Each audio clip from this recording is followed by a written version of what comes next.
लियाकताबाद की गलियों में खुलेआम दस्तयाब गुटखा मावा मंशात फरोशी का सहूलत कार कौन।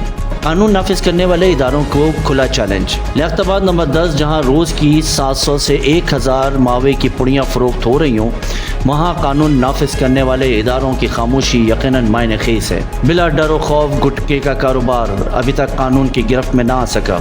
क्या यह पुलिस की मिली भगत है या गफलत। अलावा ज़नी बंदानी कॉलोनी गली नंबर 8 अर्शी चौक आजम नगर पीली कोठी लियाकताबाद नंबर 8 में घिनौना कारोबार जारी है। वाज़ेह रहे थाना लियाकताबाद की हुदूद में गुटखे मावे की खरीद व फरोख्त धड़ल्ले से जारी है। समाज के नासुरों को खुली चोटी देना आला हकाम के लिए सवालिया निशान है।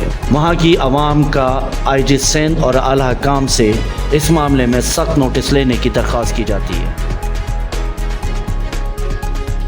डिस्ट्रिक्ट ईस्ट के थाने गुलशन के हुदूद में गुटखे मावे का बड़ा कारखाना अवाम की ज़िंदगियों से खेल रहा है। बलोच आबादी 13D गार्डन मार्ट में खुलेआम मावा तैयार हो रहा है और पुलिस की सरपरस्ती में जहर शहर भर में बांटा जा रहा है। यही वजह है कि SSP ईस्ट फ़ारूक रज़ा की बेहतरीन हिकमत अमली और अवाम दोस्त इक़दामात सबूताश किए जा रहे हैं और शहरियों को मौत के मुँह में धकेला जा रहा है। शहरियों ने शदीद तशवीश का इजहार करते हुए मुतालबा किया है कि IG Sindh SSP special branch और स्पेशल टास्क फोर्स फौरी नोटिस ले और मामले की शफाफ इंक्वायरी करें ताकि कराची के आवाम का पुलिस पर एतमाद बहाल हो और मौत बांटने वाला ये धंधा हमेशा के लिए दफन हो सके।